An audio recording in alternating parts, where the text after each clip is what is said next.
Have you ever tried using bleach in your projects? Bleach creates an interesting effect on your cardstock, and each time you do it, your results may be different. This bleaching technique is called bleach as a coloring tool. To begin, you want to make sure that your work surface is protected.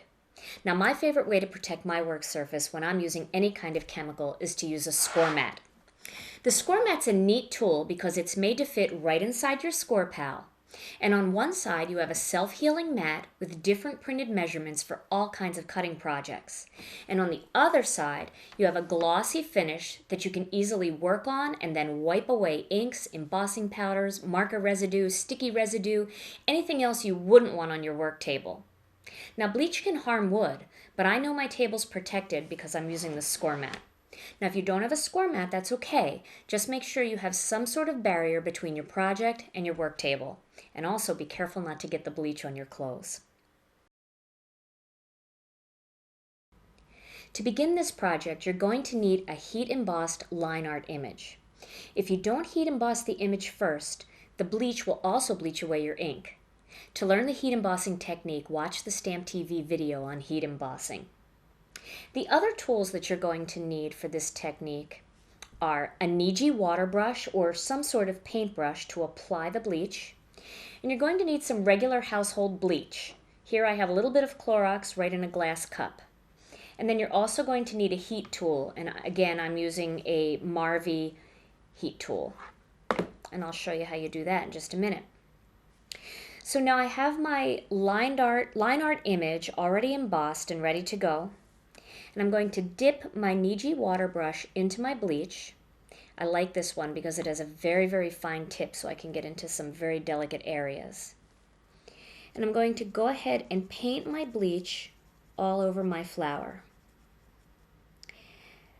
You have to remember that when you are painting onto your image to try to stay inside the lines. Because if you bleach outside of the lines, that's going to show once the bleach starts to activate.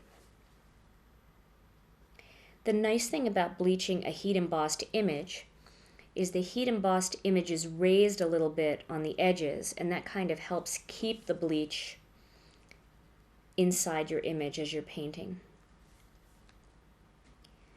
So as you can see, I'm continuing to paint my entire image, and you probably can already see how the bleach is beginning to activate, and some of that mustard colored cardstock is getting a little bit lighter and brighter. See how nice that fine tip is for these tiny little details? And I'm going to finish up with the stem. Now there actually may be areas on your image that won't bleach very well.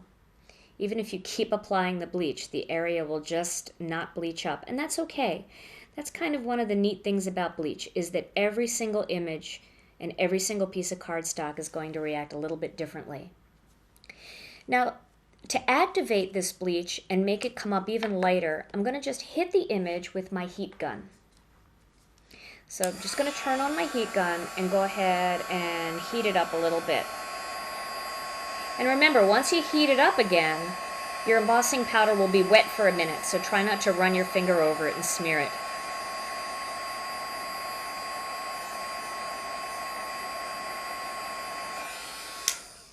Now can you see how much brighter that is? Isn't that pretty? And I'm going to show you a picture of my finished card. This is my finished project that I made using this technique. Now, a few little tips for what's on this card. The pattern paper you don't have in your Stamp TV kit. This pattern paper is one of the pattern papers that's a freebie on Stamp TV. So if you click on the freebie tab, you'll see a paper pack called Peachy Keen. And that's a pack of pattern papers that I've created for you for free. So you can just download that and print it off with your regular printer. Now you're also going to notice that my ribbon is not black and white gingham like what's in your kit, but it's rather a black and tan gingham. Well, actually I used the black and white gingham from the kit, and I'm going to show you how I did that. So I'm just going to put a little piece of paper on my score mat here, and I'm going to grab a little piece of gingham. Now, I used a Copic marker for this one. I used Copic marker E31, which is brick beige. But you can also use a Memento marker or a Stampin' Up! Marker or any other marker you want. In this case, I'm going to use the chisel end of the marker. And all I'm going to do is go ahead and color all over this gingham ribbon. And as you can see, everywhere on the gingham ribbon that was white has now turned into brick beige. And now I have a white and beige, a black and beige piece of gingham ribbon. So that's how I created that effect of the ribbon. Now you also may notice that on this card it appears as though the flower is highlighted. It's a little bit lighter in the center and a little bit darker around the outside. The way I did that was I took my image and I took a big sponge dauber and I took a little bit of Memento ink in potter's clay. And I went ahead and just put some of that ink right onto the dauber, and then I just pounded along the outside perimeter of that. You can go ahead and re-ink that dauber as many times as you need to.